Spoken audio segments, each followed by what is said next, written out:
Lisons Luc 9, 51-56. Lorsque le temps où il devait être enlevé du monde approcha, Jésus prit la résolution de se rendre à Jérusalem.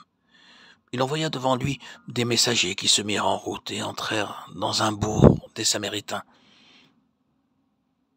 pour lui préparer un logement. Mais on ne le reçut pas parce qu'il se dirigeait sur Jérusalem. Les disciples Jacques et Jean, voyant cela, dirent « Seigneur, veux-tu que nous commandions que le feu descende du ciel et les consume ?» Jésus se tourna vers eux et les réprimonda, disant « Vous ne savez de quel esprit vous êtes animés, car le Fils de l'homme est venu, non pour perdre les âmes des hommes, mais pour le sauver. » Et ils allèrent dans un autre bourg. Ils disaient « Seigneur, ces hommes ont été bénis et guéris par toi tant de fois. Et maintenant, ils refusent de te donner un abri pour la nuit. Ils méritent d'être punis. Donne-nous la permission de faire descendre le feu du ciel. » Mais le Seigneur les reprit. Ainsi nous voyons que par l'humilité et le service, notre Seigneur gagna des personnes partout, et non par des méthodes, la puissance et l'autorité humaine ou la richesse.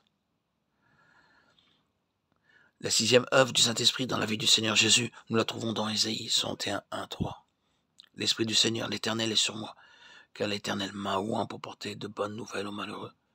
Il m'a envoyé pour guérir ceux qui ont le cœur brisé, pour proclamer aux captifs la liberté et aux prisonniers la délivrance, pour publier une année de grâce de l'Éternel et un jour de vengeance de notre Dieu, pour consoler tous les affligés, pour accorder aux affligés de Sion, pour leur donner un diadème au lieu de la cendre, une huile de joie au lieu du deuil, un vêtement de louange au lieu d'un esprit abattu, afin qu'on les appelle des térébintes de la justice, une plantation de l'Éternel, pour servir à sa gloire. Le Seigneur cita le même passage lorsqu'il vint pour la première fois à la synagogue de Capharnaüm après son baptême. Dans Luc 4, 16, 19, nous lisons « Il se rendit à Nazareth, où il avait été élevé. Et selon sa coutume, il entra dans la synagogue le jour du sabbat.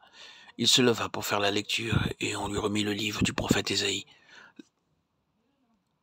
L'ayant déroulé, il trouva l'endroit où il était écrit « L'Esprit du Seigneur est sur moi, parce qu'il m'a oint pour annoncer une bonne nouvelle aux pauvres.